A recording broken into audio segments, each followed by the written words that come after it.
Morning, Sifu Slim coming to you live from the outdoors in Kitzbühel, Austria, a place that's very near and dear to my heart. So I've had a wake-up call and a transformation, and it was caused by a progression of events. So I'll tell you what happened. On Saturday, it was my day to go out and explore. So I went out on my bicycle and I went to Churchtown, and before I went there, I paused at my bed to grab my shirt before heading out of my room, and my intuition told me, and I had powerful clairvoyance sometimes, it just hit me, and I said, something bad is going to happen today. Now, what do you do with that kind of information? I don't get that very often. Something bad is going to happen today. So I said, I can't change my life because of that one intuition. I still have to live today. It could happen anywhere. So does that mean I should stop and not go on my bicycle? Do something different? I mean, it could happen hiking, it could happen swimming. So I have to live that day. And so I went on my bike ride, and I did a really nice 50 minutes of fitness down by the river in Kirchberg, and I did lots of good activity on the neck. Every 3 days I exercise the neck, but every day I massage and stretch the neck because it's holding up an 8 to 10 pound object. Most heads weigh about that much. I have a long neck, and if you think of that holding it up, you just tilt it a little bit like you're working on your computer. That's a lot of stress on the neck. And if you tilt a little bit more, imagine all that stress. Just to help you with that, take an 8-pound shot put or something that weighs 8 pounds that fits in your hand, and go outside and hold it like this and see how long you can hold it straight up and down vertically. You can hold it for a very long time.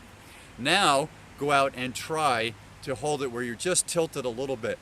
You can't do it for very long. If you do it for here, you can't do it for even 10 seconds in this position.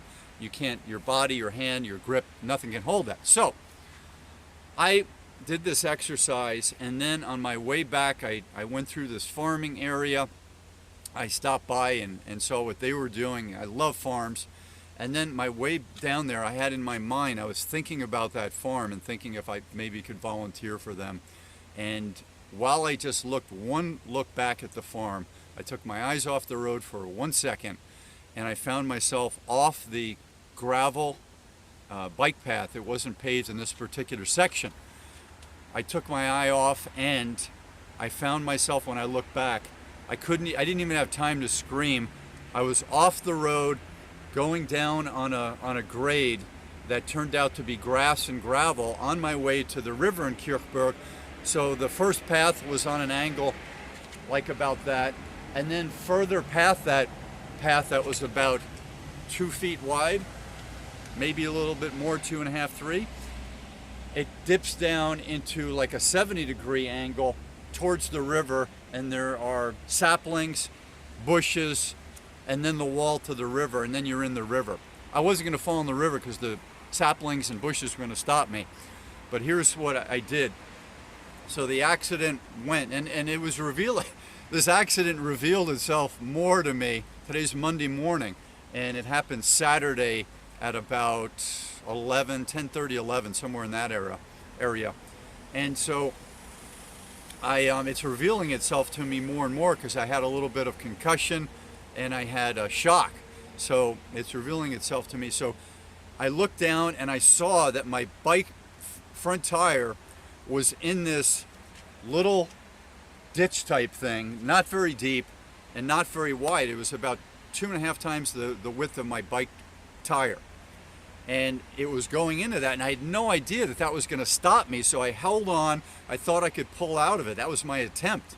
I held on tightly, and the bike stopped on a dead stop, and I went flying. It happened so quick, didn't have time to scream. I didn't think that my hands had time to even come up because they were holding onto the bike handlebars so tightly that I didn't have time to bring them up because it just happened so quickly. You know how fast falling happens. I mean, anytime you drop something, especially like an egg in the kitchen, you can't catch it. Occasionally you can catch something in your foot, but once it leaves something here, you can't dip down and catch something. I mean, it never happens. It never happens. I mean, think of baseball players. They drop a ball, it drops. You don't drop it and then find a way to catch it unless you give it some more upward momentum, and then you have some time. But if it's just a straight drop, 32 feet per second, boom, there it goes, you can't catch it. And that's what was happening to me. So I knew it was bad. The accident, all I knew that happened was that my neck got snapped. I did hit my head, and the thing that broke my fall was my nose. I mean, my nose hit the grass and gravel like what I thought, this is what happened anyway, was like this, and my nose got pushed left to right. And I thought this was going to all be blood. But somehow, going from this direction in flight, so I tell people I didn't have an accident. I said I tried to pretend I was Eddie the Eagle, the ski jumper from England in the 1980s. There's a movie about him. Check out Eddie the Eagle. Eddie the Adler. And so I was flying. I thought I could fly apparently, and I wasn't falling, I was flying. So I wound up in this position with my feet towards the river. So here I'm going, here's the river, and I flew this way. Somehow I ended up with my head high towards the bike trail and my feet low. So I don't know actually how that happened. I think I may have landed this way, rolled over, and then just wanted to get my feet down below my head. I don't know if that was a good idea, but it was very comfortable taking a little unconscious, semi-conscious snooze on that 70-degree angle. It was very, right about there. That's kind of how my angle was. And that was a pleasant experience. Life can be stressful, and so here I was in a situation where I was knocked unconscious for just a little bit probably, and then semi-unconscious for maybe 50 seconds, where I didn't want to open my eyes. So I just felt around. I first laid there for 20 or 30 seconds, and then I didn't open my eyes, but I felt my face. I was trying to see if there was any breakage. I knew my neck was heating up and it was getting stiff, and I was feeling around here, and then when I opened my eyes I looked for blood, and there was none. And I had a fat lip, just a little fat lip right here, and it's gone. That's a miracle. It was gone by the end of Sunday, so a day after, within a day or a little longer than a day from the time, it was gone. The nice recuperation on the fat lip, a lot of blood supply in the lip, so a lot of good healing was going on there. So I didn't feel any blood, and I didn't know what was up, and maybe after about 3 minutes, and this was a popular Saturday with lots of bikers out there, I was there for 3 minutes, no one came by. So that was both a blessing because of embarrassment and a curse because if I was really injured, nobody was there to help me. But I thought for at least the first minute and a half, I thought I was going to need an ambulance. Didn't want to move. I felt like maybe I was in shock, so there could have been spinal damage and there could have been neck damage. You don't want to move when there's that situation. But slowly, I started to touch my neck, and I felt that nothing was out of place. It was just stiff and heat and hot. And so there I felt like I had some occasion. Then I slowly moved, and I knew I had bounced. So that's the thing. I slid and bounced. I don't know what caused the bounce, but it might have been hitting my head on a tree that stopped me, and that felt like a bounce. Those are some guesses that are out there. It's not on video unless a satellite picked me up, so I don't know. So anyway, I slowly put myself together, and after about 3 minutes, I took my glasses off. I checked them. Amazingly enough, with my nose getting hit and my glasses getting some impact, they were fine. Plastic glasses. Do I have them here?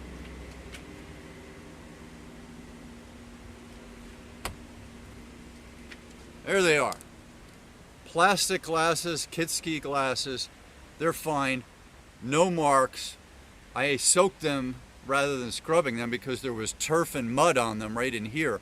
I soaked them in water, and then the turf and debris came off, and then they dried them off, and they're good to go. So what happened to me next is I went into a store. I had to pick something up on my way back, and I was still taking it easy, going, hey, blessing that I made it through this.